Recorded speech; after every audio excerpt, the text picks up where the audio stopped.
In the center of Shenzhen, thousands of people started moving out from an informal residential settlement called Gangsha West Village in January 2009. When time got closer to March 15th, the massive moving was intensified. The retailers were selling out their inventory.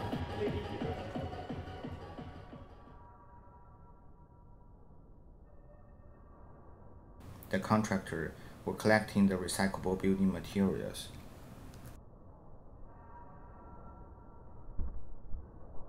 This residential settlement is called Gangsha West Village.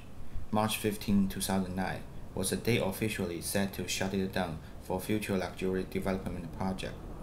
After March 15th, the village became quiet, but for many people lived here, it was just the beginning of unrest and a worrisome summer.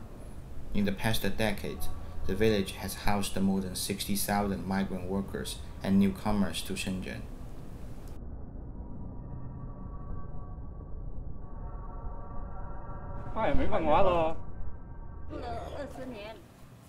Mr. Li's family was one of these people who were worried. Mr. Li and Ms. Chen were saying they came to Shenzhen 20 years ago. All their 3 kids were born in the Gangsha village and enrolled at schools nearby. Although by no means they are getting rich, they were very happy to see the kids are having better schooling than in the rural village where they came from. By the time of interview, they were paying monthly rent of RMB 1,200 yuan for a 3-bedroom apartment. It didn't seem possible to find a comparable housing at an affordable price in the same school district for them. They remained in the village and were hoping to drag their stay to July when the kids complete this school semester. To many migrants, Gangsha West Village not only provided affordable housing, but also small business opportunities. Mr. Cao was a farmer from Jiangxi province. He came to Shenzhen a year ago and started a hotel business in Gangsha West Village with his life saving. The shutdown of village forced him out of business. 1 year wasn't long enough to make profit yet, and as a renter, he didn't get any compensation for the early eviction and lost almost all he had invested. The cases of Mr. Li and Ms. Hao were not uncommon in the village. Many small business owners and renters were seriously impacted by this shutdown.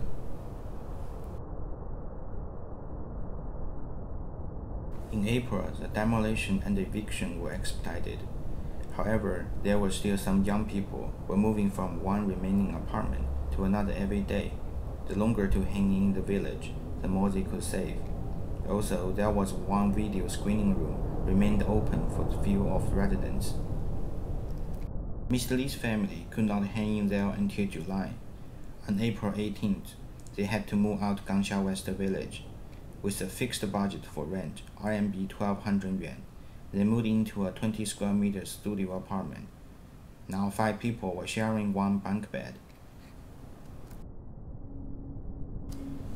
To the developer, the longer the village existed, the more money they were losing. They were in a fast track to make the site available for the new development.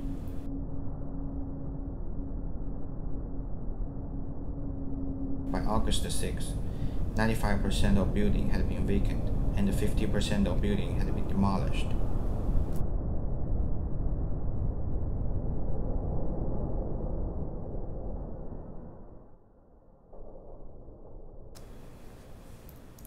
In the past 3 decades, Shenzhen grew from the tiny fishing village to one of mega metropolises in China with 12 million residents. During the same period, more than 300 urban villages, like Gangsha West Village, provided informal affordable housing for nearly 80% of these 12 million people who are not eligible for Shenzhen's welfare benefit. But as these informal affordable housing are disappearing for the luxury commodity residential project and other commercial projects, people have to move out without knowing where they can go.